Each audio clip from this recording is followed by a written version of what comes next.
میگه خمره شراب رو حکمش حرمت شراب اومده بود، ولی رو سرش گرفته بود، جوونه داشت میرفت، رسول خدا از اون ور اومد.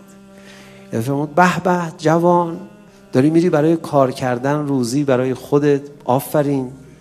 میخواست در بره، دید با اصحاب اومدن، گفت خدایا آبرومو نبری یا نبری آبرومو. گفت بله آقا بله، خیلی ممنون، السلام علیکم رسول الله. خب ما رفتیم، خدا. فرمود چی داری تو خمرت؟ رنگش پرید، گفت خدایا آبرومو نبری. آقا عسل دارم میبرم. رسول خدا فرمود ببینم عسل تو. آقا این دیگه مرد، دیگه هیچی نداشت جز خدا. این لحظه قشنگ رو نگاه کن، فکرت جای دیگه مشغول نباشه. نگو فردا درستش میکنم، فردا نداری، تو فقط خدا داری.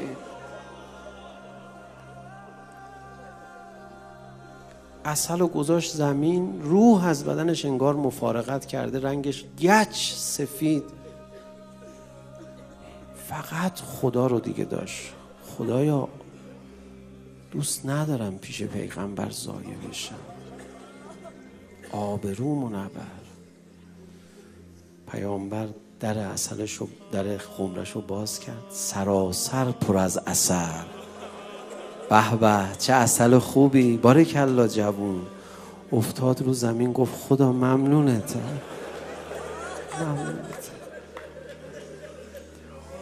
حالا میخوام بگم خدایا خمره شراب زر بارو عسل کن، ما پیش حسین ضایع نشیم. همین خدای من کلا غلط کردم، اصلا هر چی داشتم غلط، تو ببخش. کوتاه میرم، نخواه یه وقت بعدی رو ثابت کنی، خودم اعتراف میکنم.